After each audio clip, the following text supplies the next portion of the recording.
Okay, welcome to everyone for this wonderful webinar. So we will happy to present you two of our USAID's best case studies, Manvita Baradi and from the Cure, Renu Khosla. Both of them will be presenting their best practices in urban water and sanitation.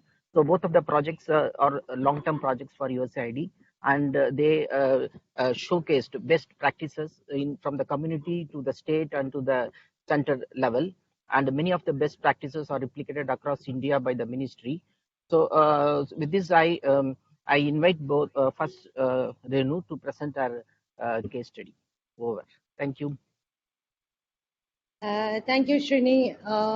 Let me just share my screen, and this is a great opportunity.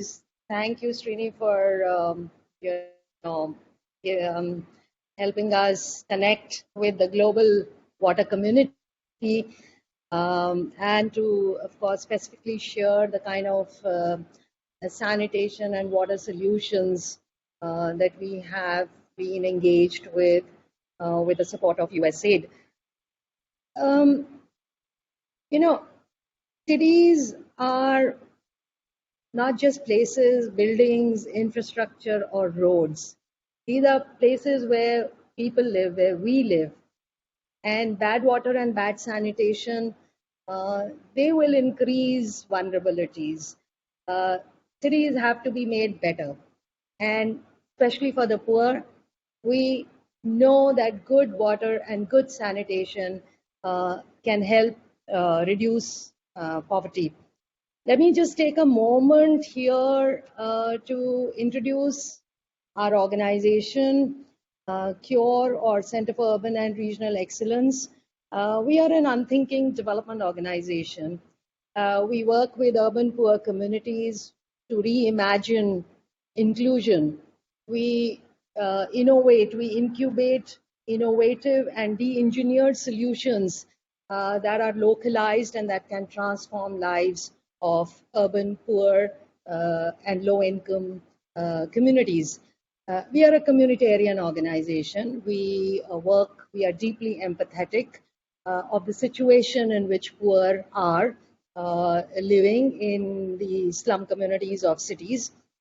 But we also believe that we need to co-create solutions. We need to develop fit-for-purpose, end-to-end water and sanitation solutions, because we believe that only that can produce equality and resilience.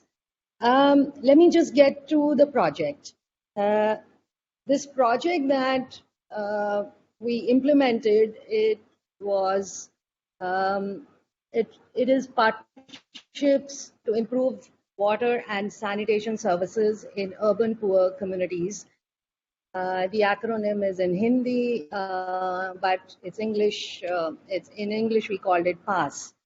The idea was to build partnerships so that we could not just improve access to water sanitation services through integrational models, but also to create capacities and knowledge at the local level to mainstream participatory practices within the local government planning system. So over the period of 7 years, we actually reached out to 18 states and 32 cities, 140 settlements, 114,000 households, and 750,000 people. Because we work with communities, we co-created solutions. And the next one, please, Kristen. So we co-created solutions in these settlements.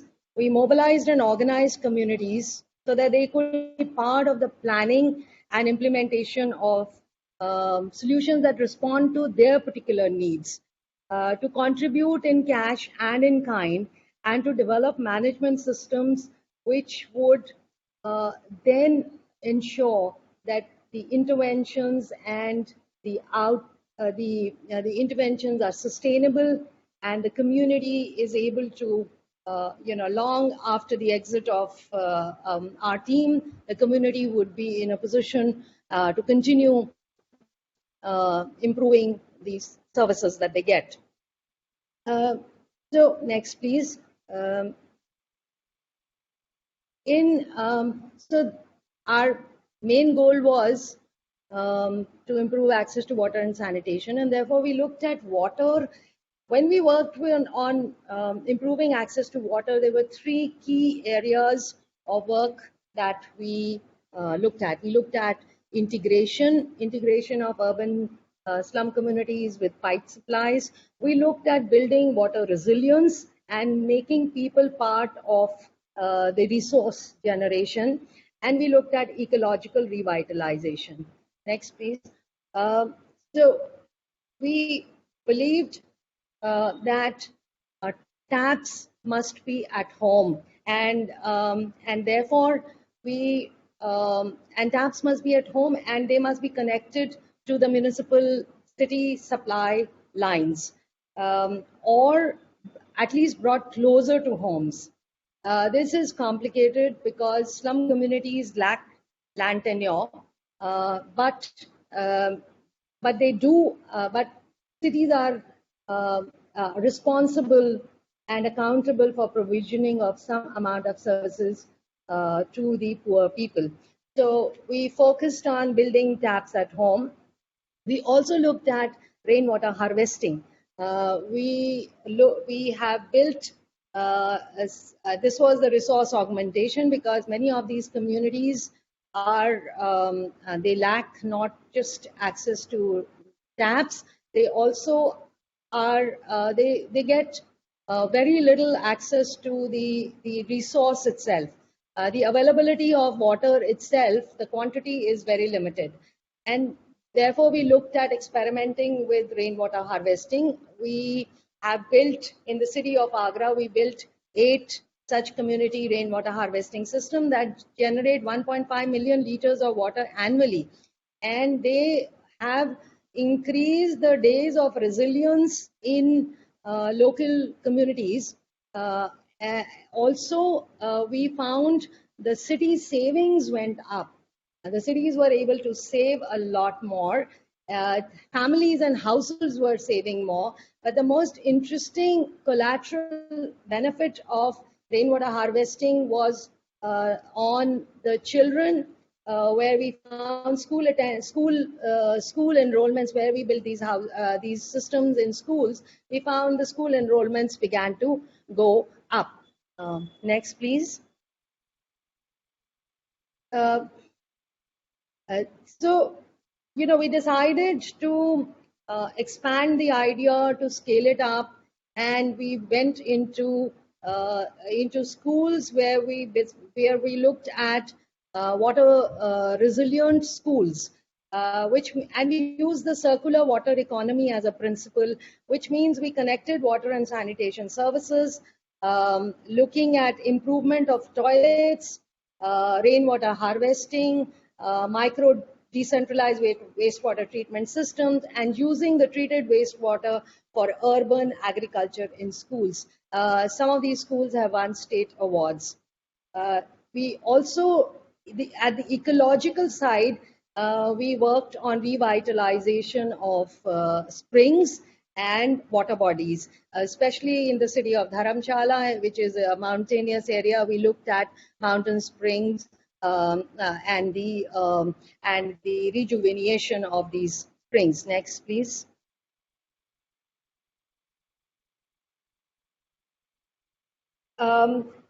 Sanitation,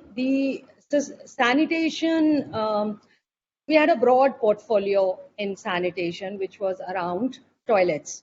And we looked at integration. Integration with city systems of these toilets. We followed an ecosystem approach in toilet building, so that all the conveyance of the fecal matter to the treatment systems, and we looked at how the ecological slum upgrading could happen, where slum communities could be part of the ecological revitalization. Next, please. So our toilet portfolio was broad. We looked at nudging home toilets, of course, and we looked at connecting them. Kristen, we needed to go to the next slide, please. Oh, sorry. I'm sorry. Yes, you're on the right slide. Yeah. So we looked at integration of slums with city networks through simplified sewers, so that low-income households would have an opportunity to build toilets in their small home spaces. Next, we also looked at the whole ecosystem, which means we looked at where the wastewater was flowing to improve the drains and connect them to waterfalls. But we also looked at livelihoods and working with the most vulnerable of all groups. We worked with the leprosy affected people, connecting them to the city's markets by doing businesses around sanitation, which was managing community toilets, and using water, which was mushroom farming, which was then sold into the city market. So this was an amazing integrational experience with the livelihoods, with water and sanitation livelihoods. Next, please. The ecological upgrading included, at a city level, setting up decentralized wastewater treatment systems, so that the water that flows into the local water bodies or rivers is cleaned up. We experimented with floating reed beds, but we also set up models in cities where the local communities could come, see, and then implement similar systems in their areas, which was like a wash park. Next, please. The impacts were amazing. We've recently done an impact assessment, end of the project impact assessment, with the support of Virginia University, and we found that the toilet use increased significantly. So did access to water, and diarrhea was down. We have many more nuanced indicators that you can have a look at in the report, and many of them are significant at several 0.01 to 0.5 level of significance, which was very rewarding for all the kind of efforts that we did to have an external evaluator tell us that yes, it worked. Next, please.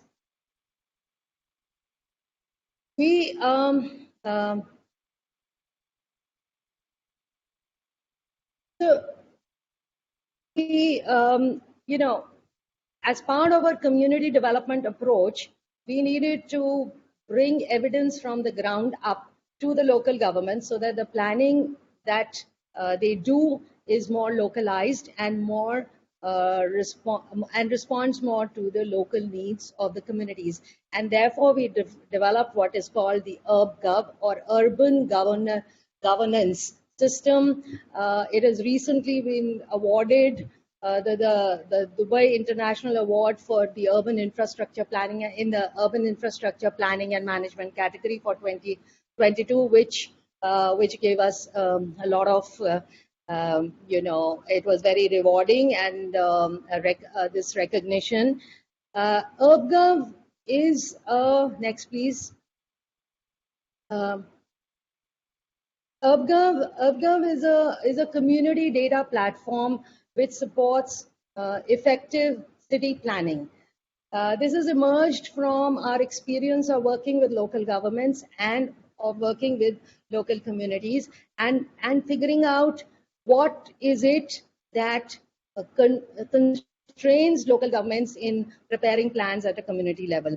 The UrbGov has three components. The first is desk, the second is scent, and the third is scope. So let me go one by one. Next, please.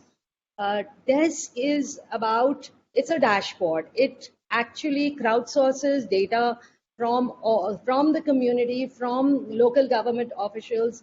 All the infrastructure information is spatially mapped out on the city map for us to get a spatial overview, a geographical overview on where are the various services located in relation to the community. Next, please. Cope, the next one. So COPE converts data into information for planning.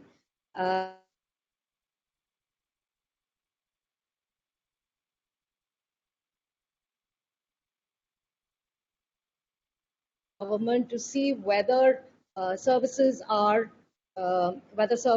being are being made available as per, or whether norms are being achieved. In this case, whether toilets are there in the vicinity of slum communities or not. Next, please. Or it also allows you to locate hotspots in the community, in the city. Next, Kristen.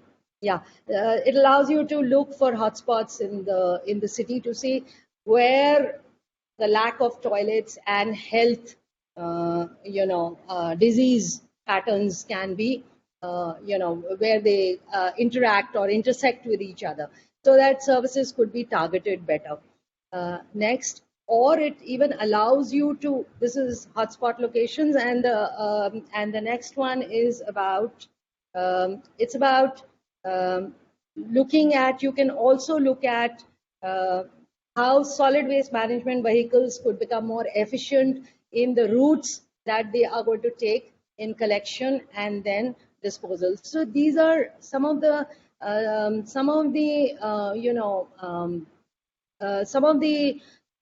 planning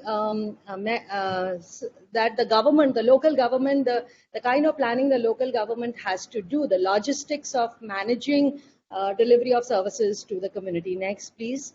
And then it is the third tool is called scent. Scent is about community engagement. It is how the communities now connect to this UrbGov. It is through smartphones, and it is through applications that are beyond grievance redressal. These are applications that help deepen the community data, but they also provide solutions to local governments on what is doable and what should be what should be. So the next one.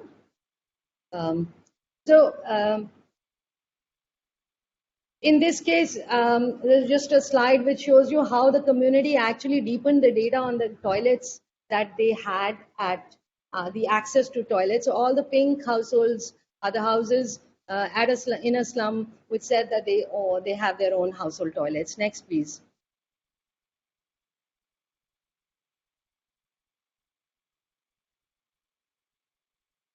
So in order to sustain the interventions, next, Kristen. In order to sustain the intervention, there were three key aspects that we looked at. We looked at building partnerships, we looked at creating platforms, and we looked at building products. The purpose of partnerships was partnerships at the community, city, local representatives, institutions, NGOs. The idea was to be able to scale it up.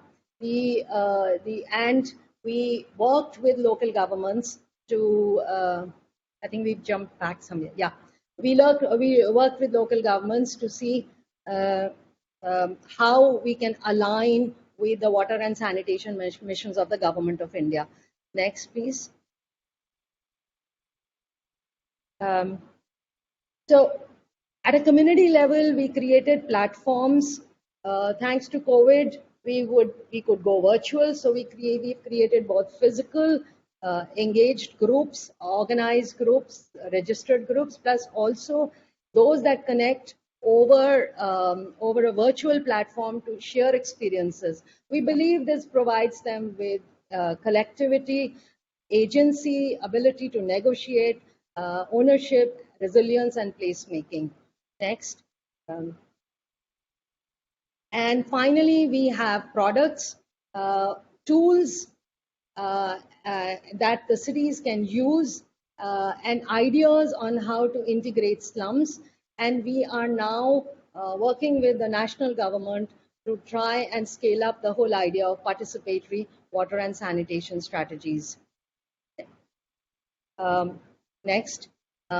So, as I said, we do believe that taps and toilets must be at home, and we do want good sanitation and water resilience to not be just a goal for a government, not just be a target, but to become a way of doing things. And we believe that working with communities would help us to get there. Thank you.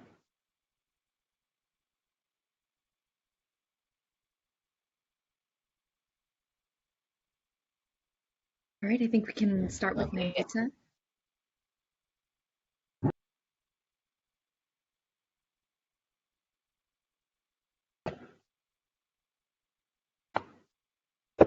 Hi, thanks Renu ji and Christine. Thank you Srini for this opportunity to talk to the global audience. I'm about to share my presentation. Hope we can share it and I can, yes,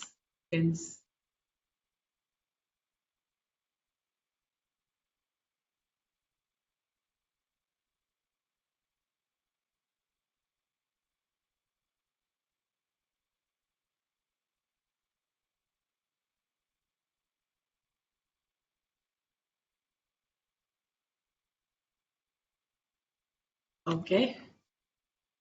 Okay. So, second this side. Okay. So thanks. We've had a wonderful program, and thanks to USAID for providing this opportunity. We called it MISAAL, which is Moving India Towards Sanitation for All. And this was in partnership with the state and the local government. This was between now, and we started in 2018, and we just ended this program. Some of the elements are still in works because we've been working with the community. A little bit about Urban Management Center. We are an organization which we started in 1997 and formally registered by 2005. We believe in our goal is to professionalize local government management. We have about 100 professionals, including urban planners, architects, finance people, people from social mobilization and skilling experts. We believe our cities are meant and we can make our cities work for everyone. We work at 4 levels. We work with the national government, with selected state governments, local governments, and communities, and also sub-communities when it comes to working with smaller groups within them. Strengthening local governments is our strength, is our motto. We work with lasting institutional structure. We believe that they should exist even after we leave on. So it's not program to program, but it's building resilience all through. Today I'll talk about these 6 learnings which we have had during our programs, and we'll go one by one. And before that, I'll show you a film which summarizes our learning, and then we'll go to more details of each component. Our objectives of the MISAAL program had been to look at how to sustain the open defecation-free city status, which Government of India had wanting all cities and states to adhere to.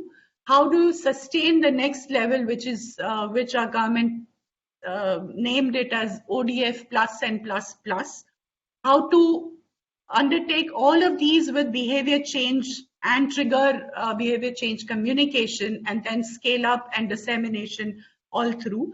We worked with 3 states and 4 cities in particular, and worked with the national government as well. Our overall achievement, I would say, in our community of works has been working with key city officials and kind of helping them reform and transform some of their practices.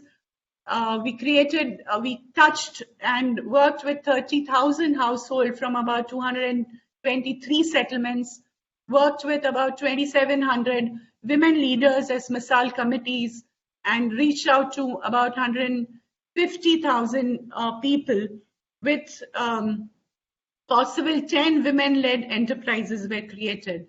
And this scale-up story has been captured as a drama-based series, which 2-minute video I'd like to share with you. I hope you can hear the sound as well in a minute.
Okay. Okay, I guess there has been an issue with the audio, I'm told. But nevertheless, we'll continue with the slides, and I'll request my team members to share the film onto the chat box. So maybe at some point we can come back to it. What we did as part of our MISAAL Samitis, which we call as Basti Samiti, settlement-wide. So we all know that in the mainstream, or so to say, other housing complexes, we have a resident welfare association equivalent. While slums don't have that privilege to kind of come together and speak to the local government. So we created an RWA for slums, which we named them as MISAAL Samitis. About 206 such samitis were formed, a committee basically of women-led members who would come together, discuss their problems, and take the story back to the local governments. And this process has been very interesting with the kind of mapping which was undertaken by the community members themselves. They would maintain a register. They would maintain when do they meet, what would they like to discuss, and what are the issues they're going to take to the local government, because they realize that their solution to water sanitation is through the local government, because unless they have a connect with them, they're not going to improve their settlement. So slum improvement committees really gave a way forward, and working with them on literacy issues or coming to them how to write the registers were also taken up. The MISAAL Samiti or the committees were also captured as part of a drama-based film, and this was launched by the Ministry of Housing and Urban Affairs to strengthen the whole aspect of community mobilization, federation, coming together. This was a great learning with during COVID, the same committees helped communities to overcome their challenges in whether it's food distribution or entitlements or even some of the cash transfers which government wanted to do, and government asked and used, or rather requested us to connect us, our committee members, to them to be able to reach the last person on the field. The second learning I would talk about is community civic planning issues, which community led, how to make improvements. So the mapping exercise was undertaken first by drawing or sketching on the floors of the streets and transferring them onto to the drawing, because when a settlement plan, house by house survey is undertaken, they would want to see which house has a tap connection, which is using stand post, which house does not have electricity, does not have toilets, and the timeline of the settlement was also prepared so that they would know at what point of time any services which were lacking, whether this was augmented, how long the settlement came into existence, what are their challenges, and what would they want in future. So you can see here in Odia language, some of these committee members have signed and submitted these drawings. They would also paste it on the community wall so that when an officer is made to visit these communities, they would explain on a map what they require. We also understood that it's not only the committee or the communities are eager to engage, but local governments are also eager to engage with this, because when the time comes to talk about what services at the community level is required, these kind of charts made handy. This was, we call it a bindi chart, which would mean when each house, each service was marked, and their O&M, what are the challenges? So you can see a woman here marking all the dots against the services they've had. Then they take these maps to the officer and explain what is lacking, and the officers were ready to go to their settlements, which you can see in the photographs, and try and resolve these issues, whether there's a water pressure problem, whether the community toilets are unclean, and all these issues were addressed. Such meetings became a regular affair when ward committees and ward meetings were also, which are statutory as part of the planning process, were conducted in our communities. We also understood that co-creation of joint local government citizens ownership came up when it came to infrastructure. So, like for instance, there's a letter here. This was a request to have a community toilet, and we created a design exercise with the community, and it was very interesting to see that women did not just want toilets or cubicles, they wanted a wash area, they wanted children to play, because women, when they go out to wash clothes, those kind of design considerations were given. And a new toilet block, when constructed, had new features, which was again built by the government. These are design inputs the community gave, and we became a catalyst or a broker, if you would like to say that. Water supply, similarly in Sambalpur, which is a town in Odisha, did not have house-to-house connection. And what you can see here in photographs also, how the pipe connections were given. Women came together, explained the segregation of waste, and took these challenges forward to the. They also helped in communicating to other households what is the message of segregation of waste by the community. So a lot of women helped each other households in variety of ways.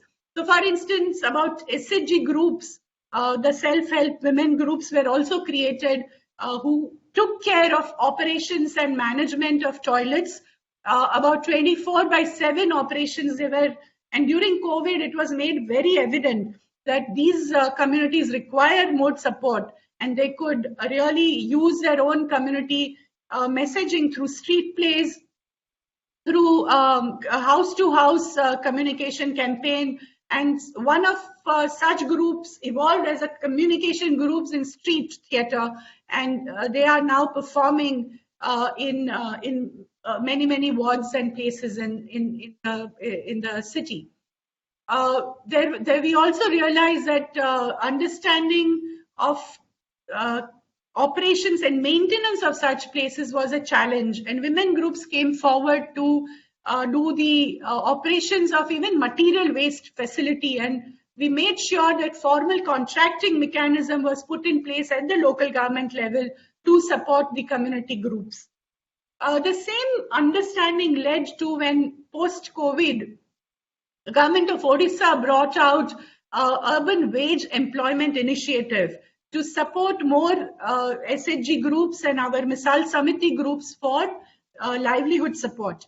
So these groups and committees were already ready. They took contract for, say, clearing out weed or clearing out of ponds and create pisciculture, or the fishing seeds were given to them to undertake the food employment program as well. The fifth learning, I would say, is the local governments have crossed the IT resistance barrier, because they're still hungry for IT tools, and we made sure that during the mapping exercise they were involved. GIS-based mapping we had undertaken across 223 settlements, and you can see here that how each and every household was mapped, and kind of which house would have a independent toilet, which households are having a shared toilet facility, or they're dependent on the public or community toilet. And so the communication messages went to these households, and local government loved it, because they could then provide infrastructure based on the mapping which they saw, and community helped in taking this forward.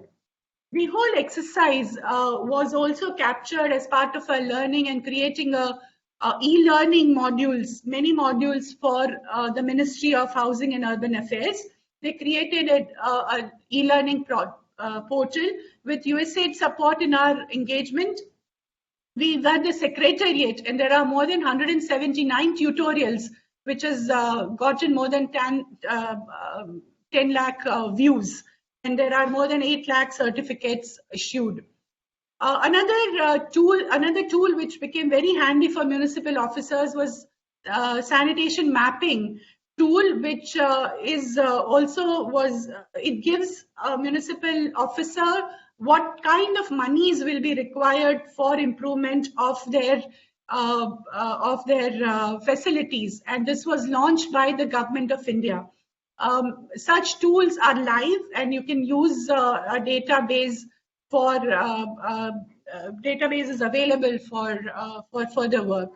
A lot of standard operating procedure manuals came up, and this we made sure that the officers could get these manuals for better as part of their contracts when they gave it to private sector or SHG groups. The sixth and the last learning, I would say, was to work with elected officials, because you need to leverage government citizen connect. So training of government officials was undertaken big time, and three of our committee members have also now contested the elections and are part of a councillor. She has become a councillor in the municipal elections as well. So that the journey from being a household person to getting a community together to talking about municipal issues in the council office has been huge. We also had ICM as a partner, which is International City Management Association, and we brought in city-to-city partnership, and a lot of our city officials benefited through their interaction with PLN Texas, and they came. So there are three legs to the partnership, which was how to do GIS-based mapping, community engagement, and sanitation operations. So meetings were held, and learning between the community members, the officials also were there, and municipal officers and the state government officials would also participate with the ICMA conference, and a lot of learning was shared between them. So I would end here, and I would say MISAAL program has really benefited the connect between community and local government and a scale up is important, and it could be scaled up in many places. So here I would end my presentation, and we can have a discussion.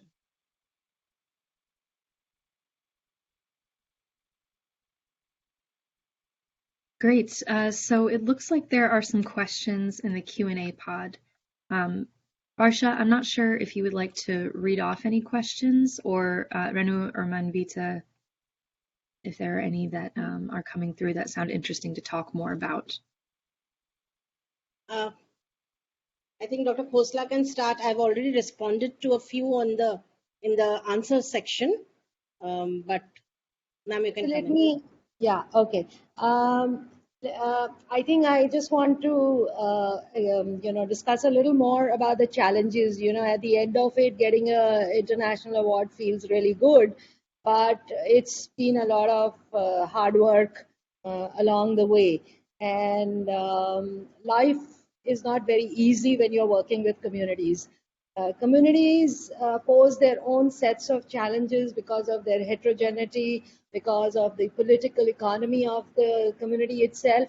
And while there are groupings and within the community that make it complicated for us to bring everybody together and have them agree upon a solution which would benefit most, if not all. The other challenges come from, as I mentioned earlier and Lee pointed it out, which come from land. And primarily, we found that land comes, the fact that land is illegal comes with the whole idea of, legacy in the local governments, which prevent local governments from thinking out of the box, in being innovative, in trying out solutions which would not fit into the into their the financial parameters that govern their procurement of innovation. So when we work on innovative ideas, things that catch up, something like simplified sewers and networking with government systems was an instant success with the communities, because they could see that they could do this on their own. They didn't require a lot of government intervention, and they could collaborate and bring together resources to make that last mile connection and plug into the government system. Whereas when we went to do that officially, we actually had to go through a lot of red tape and paperwork to eventually get the approvals. It's not that the government rules don't have these approvals. It's just that they don't use these, and therefore it becomes harder for for NGOs like us and not-for-profit organizations to actually get a place and a seat on the table. So I think working with communities and participation is hard. As we are looking at scaling up, as we are looking at expanding this whole idea and integrating and mainstreaming it into the Clean India mission and the water mission of the government of India, working with the government of India, we are looking at ways where participation can be done quickly, because that's what local governments want, where participation can be managed through local NGO support, young small NGOs, through a network called Indian NGOs for Community-Led Urban Development, include, and to try and develop toolkits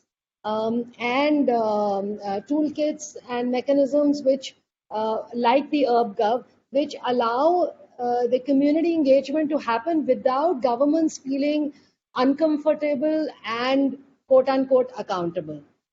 I'll stop here. Yeah, thanks, Anand, for your question. And Anand, you've been was very helpful during the program as well when we started out. So, Anand, yes, what kind of products MISAAL had brought out? As you know, sanitation mapping tool, which was adopted by the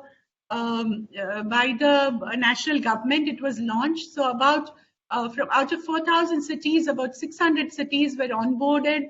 They had done their assessment, what kind of budgets would be required for upgradation of XYZ toilets, and that inventory helped them to put out in the standing committee and get approvals for the operation and maintenance. So that was one. The second was the whole learning through a video, drama-based video, which we created, gave confidence for other communities to see that if this community had done and all these films, which are 9-episode films, which are available on the YouTube channel, has been extremely useful for other communities to see and get that confidence that if one community can happen and everybody identifies with those characters. So this was one of the very interesting aspects of our product which came out.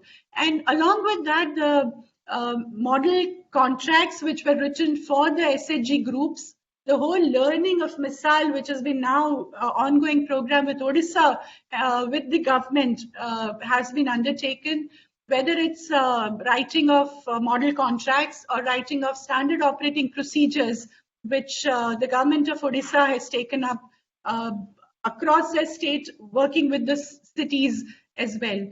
So many of these are top of my head, which I could narrate the products which have been scaled up. To the question, Lee, thanks, Lee, for your question as well.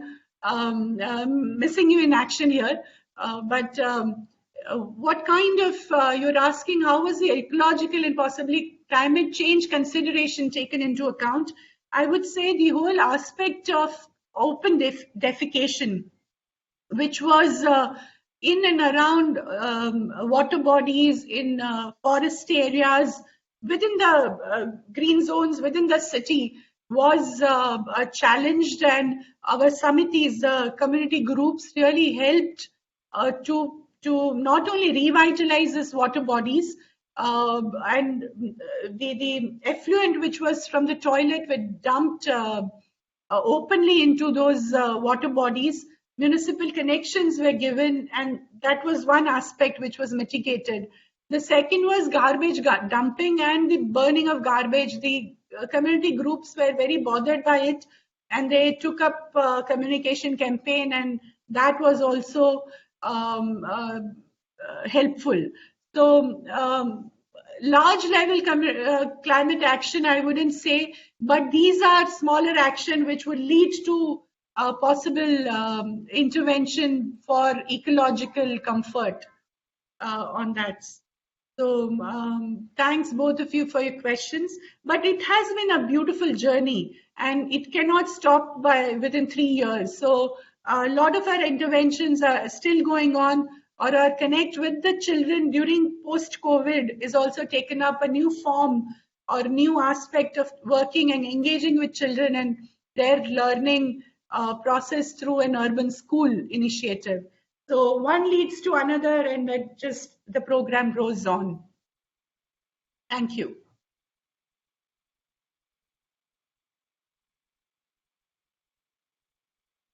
So can I add here to the ecological and possible climate change considerations? So Lee, we are experiencing them in all the cities that we are working in.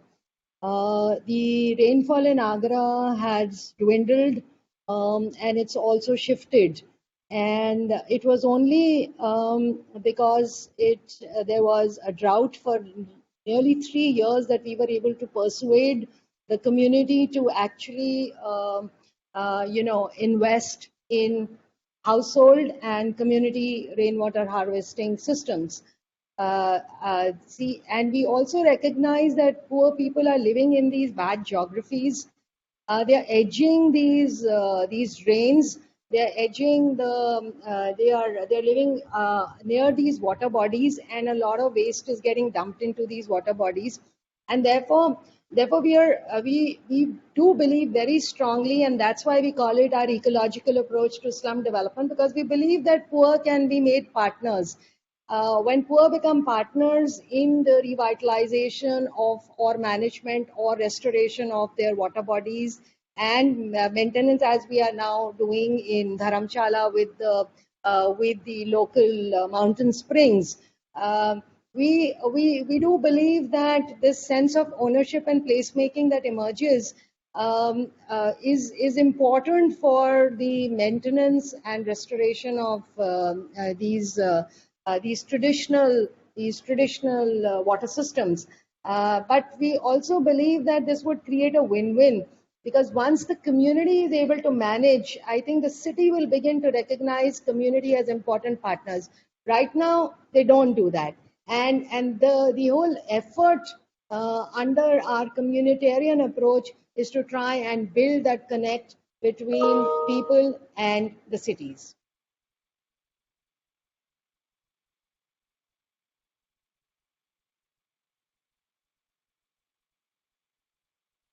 There is one more question which has come from Anand to both of you.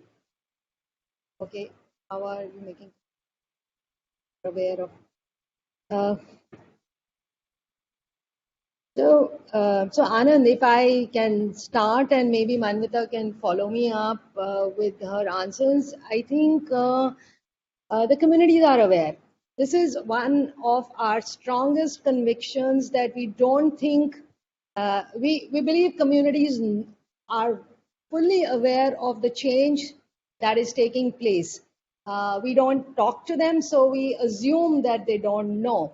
The thing is, when we sit with them and when we co-create solutions with them, they come up with what are the local reasons for their water scarcity. They are aware that groundwater tables are dropping, or the water is getting dirtier, or the waste is accumulating, and therefore there are a lot of health issues. So awareness, I have always believed, is the least of the challenge. The challenge is, how do you put the solutions in place, and how do you localize and customize those solutions to that particular slum, to that particular geography, to that particular community. And I think that is the WASH challenge today. Less awareness and more on-ground solutions. Anvita. Absolutely, Renuji. I totally second what you said. Adding a few things of to what you said, community is aware. For instance, I'll give you an example about plastic waste. A lot of the packaging material which have crept into our daily lives, it is also affecting our settlements. And on the contrary, the food habits have changed drastically in the poor households as well. Though they probably can't afford on the nutrition level, one of the reasons of getting down is also the kind of the packaged food they are eating. Now, so what is the outcome is the kind of plastics which are littered around, and then burning of that. They are aware, but the solution is probably bringing them together, collecting those, and not getting them to throw. So in few of our communities, they've also tried to make products out of these. So this is could be a smaller intervention, but it has huge ramification when it comes to using the plastic waste. The other dimension is when you bring them in talking to the local governments, they can emphasize that this is what we are going through, and local governments are forced to give them the services. The same aspect as collective groups where now put into a national urban livelihood guidelines as Shehri Sabhagita Manch. So institutionalizing aspect of collectivization or federating these women has been given a new aspect, and many of the cities have undertaken this institutional framework, which is known as Shehri Sabhagita Manch. The other aspect, I would say, the same munch or people have got together and cleaned up the stepwells of Jodhpur, or getting them organized and looking at heritage conservation along with the community groups.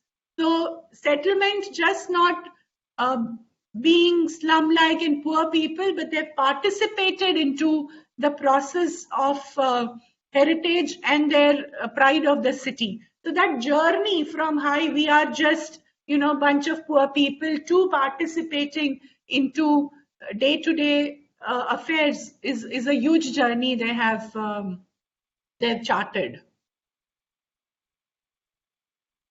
And similarly, one of our members who has become a councillor has taken up this challenge and spoken about it also during our council meetings. So that was a very interesting journey for us to witness as well.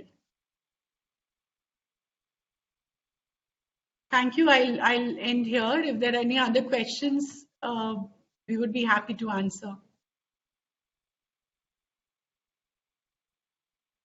All right. Well, thank you very much, everyone, for joining us today. I just want to note again that there is a one-question survey in the chat asking if there's anything in today's webinar that you have learned that you can use in your work. So please do take a moment to fill out that webinar. I'll copy that link into the chat again. And we hope you enjoyed the session. The recording should be available in the next week or so. And depending on Manvita and Renu's preference, the slides may also be available at that point. So thank you again, and please remember to reach out if you have any other questions.